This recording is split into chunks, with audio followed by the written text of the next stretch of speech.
일본에서 열리는 스포츠 대회를 통틀어 가장 위상이 높은 곳이엔 결승에 한국계의 국제고등학교 교토국제학교가 올라오게 되자 일본 사회가 경악을 금치 못하고 있습니다. 고시에는 일본의 전국고등학교 야구선수권 대회인데요. 각 지역의 현대회에서 이기고 나서 상위 대회인 지방대회까지 이겨야 겨우 출전권을 얻을 수 있는 매우 난이도가 높은 대회입니다. 봄과 여름에 각각 한 번씩 열리는데 특히 여름고시에는 단순 대회를 뛰어넘어 일본인들의 여름을 상징하는 국민적 대축제로 불릴 정도로 인기가 엄청나죠. 그런데 이런 대회의 결승전에서 한국어 교과가 흘러나오고 그것도 그 자리에서 한국계 팀이 우승까지 해버린 것인데요. 교토국제고는 어제 벌어진 결승전까지 총 6차례나 당당히 일본인들 앞에서 한국어로 된 교과를 불렀죠. 결승전에서 교토국제고를 응원하기 위해 몰린 응원단 숫자만 무려 2,700명이 넘었으며 이에 교토국제고 교장은 티켓 구입비만 해도 너무 부담돼 학교가 파산될 지경이라며 즐거운 농담을 던졌습니다. 이에 일본 네티즌들은 일본 대회에 한국계 선수들이 어떻게 출전을 한 것이냐. 대회를 당장 폐지시켜라. 저 선수단이 일본의 대축제를 망쳐버렸다. 일본 야구 역사상 최악의 수치라는 등의 강한 분노심을 표출했는데요. 일본인들이 이렇게까지 화를 내는 것에는 그만한 이유가 있기도 합니다. 일단 한국에 대한 적대심도 있겠지만 사실 고시엔이라는 대회는 일본계 학교가 아니면 우승은커녕 본선에 진출하는 것조차 어렵게 설계가 되어 있는데요. 그런 환경들을 제외하더라도 일본의 고교 야구 시스템들은 전 세계를 통틀어 최상위 수준이고 앞서 말했듯이 각 지역은 불사하고 현에서까지 정점을 찍어야 겨우 출전권을 얻을 수 있는 대회이기에 교토시의 작은 학교가 결승전까지 간 것만으로도 아니 출전을 한 것만으로도 다른 지역의 팬들 입장에서는 굉장히 치욕스러운 일이었을 겁니다. 1947년 제1한국인 자녀를 위한 목적으로 세워진 특수학교.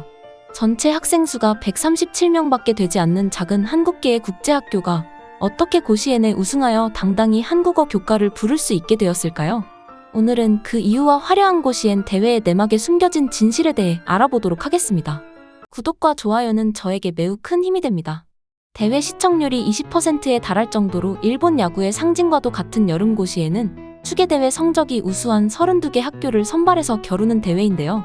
일단 각 권역별 전년도 추계대회 성적이 우수한 28개 교를 일반 전형으로 선발하고 전년도 가을에 열리는 메이지 진구대회에 우승팀이 속한 지역에서 한 개 교를 추가로 선발한 뒤 마지막으로 이른바 21세기 전형이라 불리는 특별 전형으로 마지막 3개 고등학교를 선발합니다. 근데 이 특별 전형인 21세기 전형의 선발 기준이 조금 불합리합니다. 이른바 타의 모범이 되는 학교를 선발하는 것이 선발의 원칙인데 출전 학교가 128개 교 이상인 지역에서는 16강 이상의 성적, 출전 학교가 128개 교 미만인 지역에서는 8강 이상의 성적이 우선 조건이고 이 조건을 통과해도 야구 교실 및 기타 봉사활동을 통한 지역 사회에 이바지한 학교만 통과 가능이라는 굉장히 주관적인 기준들이었기 때문에 사실상 그냥 심사위가 마음만 먹으면 어느 학교든 떨어뜨리고 붙이는 것이 가능한 전형이었죠. 그러기에 보통 이 21세기 전형은 자본이 많은 신생 학교들이 대부분을 다 가져갔는데요. 그래서 21세기 전형 학교들은 대다수가 첫 출전인 경우가 많고 지역 예선을 뚫고 올라온 팀이 이런 21세기 전형팀에게 패배할 경우 매우 큰 이변이 일어났다라고 말합니다. 한 예로 2010년 선발대회에서 시마네현의 명문 카이세이 고교의 감독은 21세기 전형팀인 코요 고교에게 패배하자 선수들에게 어떻게 21세기 전형팀 따위에게 지느냐며 폭언을 퍼부은 것이 지역 언론에 폭로되었고 책임을 지고 자진사퇴하기도 했었죠. 바로 이것이 고시엔 대회의 큰 문제점이었는데요. 그저 주관적 심사로 몇 개의 팀들을 본선에 올리는 것이 가능하다는 것 자체가 본선에 진출하기 위해 지역 예선에서 최소 5연승의 지옥을 뚫고 온 지역 대표팀들을 물먹이는 것이었죠. 하물며 안 그래도 인프라도 부족한 도시에서 일본 사회의 차별까지 받는 한국계 교토국제학교는 얼마나 많은 어려움을 겪었을지 상상이 가지 않는데요. 가장 큰 문제는 교토국제고의 야구 환경이 일본 내에서도 손꼽힐 정도로 열악하다는 것이었습니다.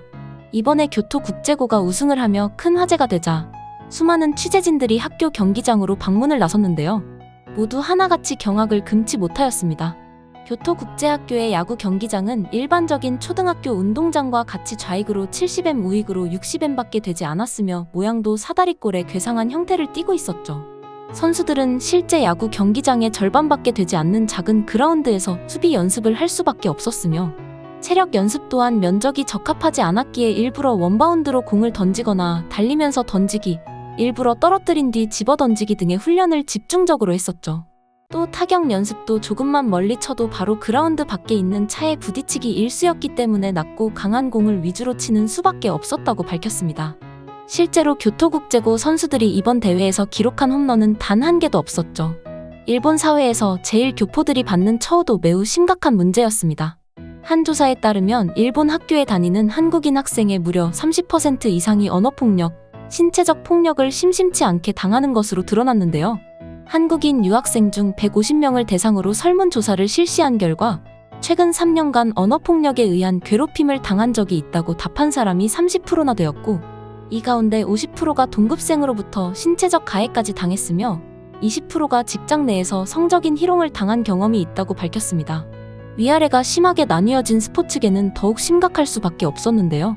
이 교토국제고등학교는 1999년에 처음으로 교토에서 개최한 고교대회 본선에 진출하게 되었지만 심판들의 편파 판정과 현지인들의 조롱 섞인 말들, 그리고 경기 도중 날라오는 물병과 쓰레기들의, 거기다 경기 전날 선수들의 숙소 앞에서 불꽃을 터뜨리는 일본인까지 있어 잠을 한숨도 자지 못한 선수들은 단 한 점도 득점하지 못하고 0대 34로 대패한 전적이 있었습니다.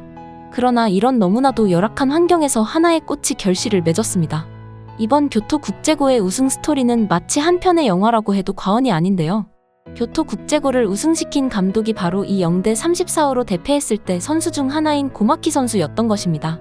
고마키 감독은 24살의 어린 나이에 갑자기 멀쩡히 다니던 직장을 그만두고 교토국제고 감독을 맡게 되었죠. 한 인터뷰에서는 그때를 회상하며 내가 교토국제고 야구부 지도를 선택한 계기는 한 한국인 유학생 선수와의 만남이었다라고 밝혔는데요. 여기서 또 놀라운 사실이 하나가 밝혀집니다. 그 한국인 선수가 바로 교토국제고를 나와 한국의 고양 원더스, 하나이글스, 두산베어스에서 활약을 펼친 신성현 선수였던 것입니다. 고마키 감독은 신성현 선수가 교토국제고에 있을 때 학교 환경이 너무 열악하다며 주말만이라도 도와달라는 부탁을 받았고, 그때 내 모교인 교토국제고에서 제대로 된 선수를 한두 명이라도 만들어보자는 헝그리 정신이 깨어났다고 덧붙였습니다. 그 뒤로 자신의 믿음대로 수비를 중점적으로, 낮고 강한 타구를 치도록 만든다는 야구의 기본적인 철학을 가르치기 시작했고, 2018년에는 교토 대회 4강에 오르게 되는 등 점차 결실을 만들어가기 시작했습니다.